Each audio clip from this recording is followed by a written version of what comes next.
And now you knew and understood why you were doing what you were doing, and everything was important no matter what. So that's stuck in my mind a lot. This is typical of the convoys you'd see in Iraq, and I used to see them coming in and out all the time. And I think that's probably like the most dangerous job you could have over there, and she was part of that. So with that, I'm going to turn you over to Specialist Janice. Now her stepsister or sister, I don't know what you want to go, I guess your sister's by whatever, but she couldn't make it. Okay. I'll do the slides. Okay. You get a kernel now to work for you. Okay. I'm Specialist Janice, and my sister was overseas with me on my first tour in Afghanistan. Some say that's always a good thing. It really wasn't, not only for my family, but for me also. I had someone over there to worry about, not only about for my own life, but I had to worry about my sister's. I was a driver, but that was my primary job, but I also was a gunner. I did gun, and towards the end I did help with supply and office work and all the little busy work for the last couple of months. So I got to learn a lot of paperwork. Next. All right. And again, just what I've done for her. You can see the difference between Iraq and Afghanistan. Afghanistan has a lot more mountains, and there's not much flat land. I know most of the routes that we did take were through mountains and hills, and we were lucky to drive on flat land. And you were stationed about where? I was stationed for half of it in Just north of Kabul, I think. weren't you? Bagram, which is a little bit south of Kabul. And then I did get moved to a different part of Afghanistan, more towards the very edge of Afghanistan, where I was put on a mission to tear down a base, and where I returned back to Bagram. And they're about the same as Iraq. A lot more people than we have. Except for the city of Kabul is a little smaller. This was this was flying into Afghanistan. Actually, we did fly into Kyrgyzstan and then Afghanistan. This was in between Kyrgyzstan and Afghanistan. They had lots of snow on the mountains for at least three-fourths of the year. And it would be 80 degrees and you'd still see snow on the mountains. Next. This was a view from our transient tents, where we would have T-walls around everywhere in case mortars and for protection. We have buses you can see in the background that would take us all over, but just to get to work you had to leave hour and a half before just to get to some place. We had mountains surrounding the whole base also. Next. This is basically shows the bond between all of us over there. And this was my sister's squad, which were broken up into truck teams, but they got a picture. And this basically shows how close we did get to others, and we did have each other's backs over there. Next. These are trucks of the local internationals. We did call them NATs for abbreviations. These were more of ones that you saw on the road. Their trucks weren't very good. They weren't very durable, but they did transport everything that we needed to. Yeah, next. This would be a typical, I don't know if they want to call it like stores, but basically it's very run down. And once it got run down, they moved their place of operation for selling things somewhere else, and they all became homes to everyone. There's so many people and so little space.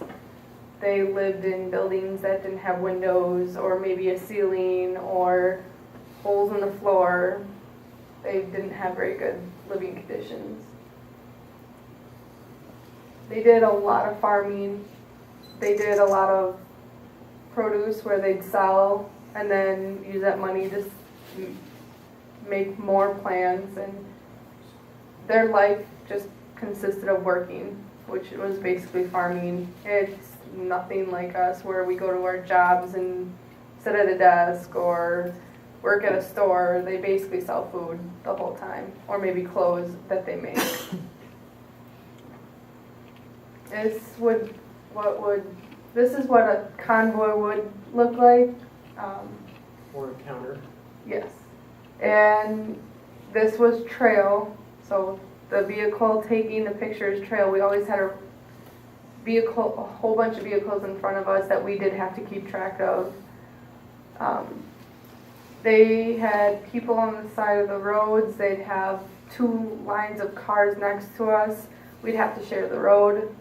And these vehicles were really wide. They're probably wider than 2 cars of our cars put next to each other. Next. Okay. This is a view of the city of Kabul. I mean, you could tell the difference between their cities and countries.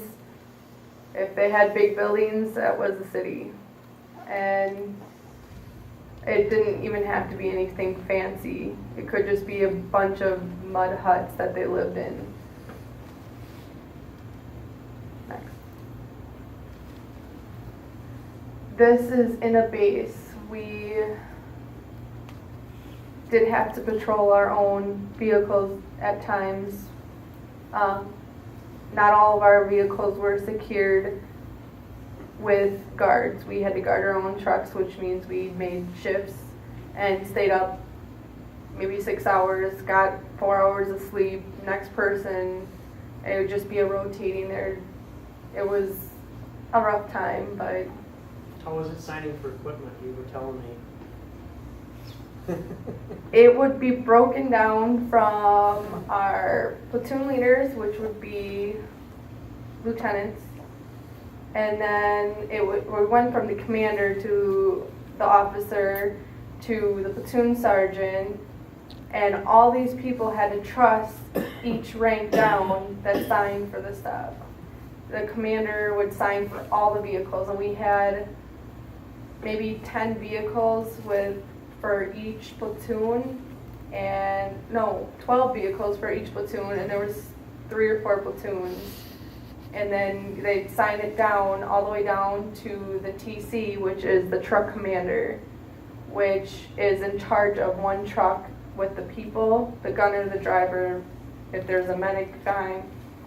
And they'd sign for all these this whole truck that had, not only is a truck $500,000, but all the equipment inside it, the tools, the comm, which is being able to talk, and GPS. It pretty much was about $1 million to $2 million per vehicle. Did you sign for one? I did not sign for one, but just because the TCs were signed for it does not mean it wasn't our responsibility to keep track of everything. We had to make sure that everything was there. We had to do our checks. We had to make sure the trucks were working order, and if we weren't, it'd pretty much be our fault. So you were a driver. What did you drive? I mostly drove MRAP, which was the Max Pro base. The base was the worst. You had the base, the dash, and the dash ISS. And the ISS just was basically had air conditioning in it. Were you telling me what, like, based compared to what we have around here? I mean, We have nothing around here like that. Huge trucks That's basically it. Well, that's it. It's huge. I just to get up in the driver's seat, you have 3 or 4 steps. And even then, I couldn't barely, I'm short, but I could barely get up in there. They did have power steering. Next. Next. All right. And then basically, just to sum up, after it's all said and done, this is what we look forward to coming home for our families and friends. She came home as part of a unit, so when she came home, the whole unit came home. The difference between her and I was when I came home as an individual. I went over as a group with people in my unit, but we got split all over the place between Afghanistan and Iraq. But when I came home on just myself from Fort Bragg. They came home as a whole unit from whatever station you came back to in the States. And they had a big to-do for that. And then this is just a picture of her and her sister, her little one. And then this is what I was greeted with when I got back. We stopped at the Cracker Barrel in Germantown. My wife and, yep, those are the people that greeted me at the airport in Milwaukee, which was kind of neat. And then that's my daughter.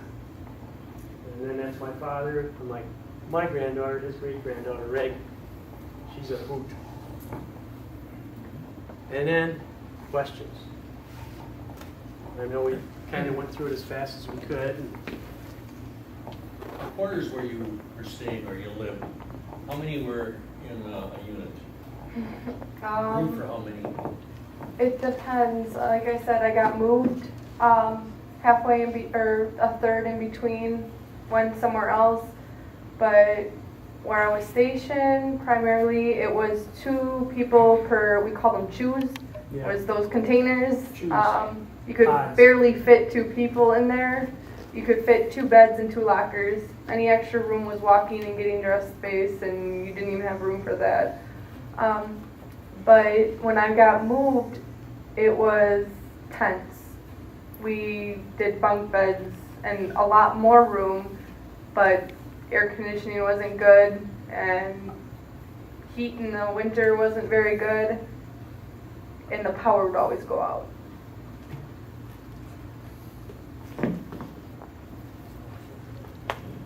Any Is other that- questions, or That it? thanks for enduring it.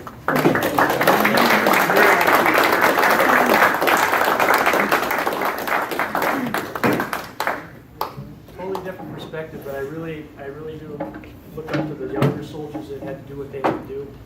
Because of my rank, I pretty much, not out of guilt or anything, but I pretty much had to stay back, because I'm up higher, so they stick me in and they don't know what to do with me because I'm a colonel. And I always used to say you got to change the paper in a bird cage because you make messes all the time. But that's just me. We appreciate that you came and talked to Thank us, you. and we got an award for you. Thank you. Monica? Thanks for your presentation. Thank you. There she is.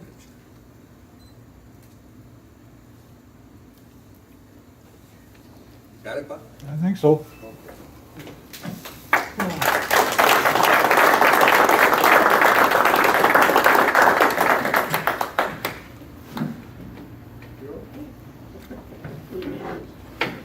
Okay, I guess now we'll start our meeting if you guys wanted to go home and Sure. enjoy your family. Thank you. Thank you. We don't want to hold you. One quick question. Sure. To fly over to Afghanistan or Iraq, how long was that take?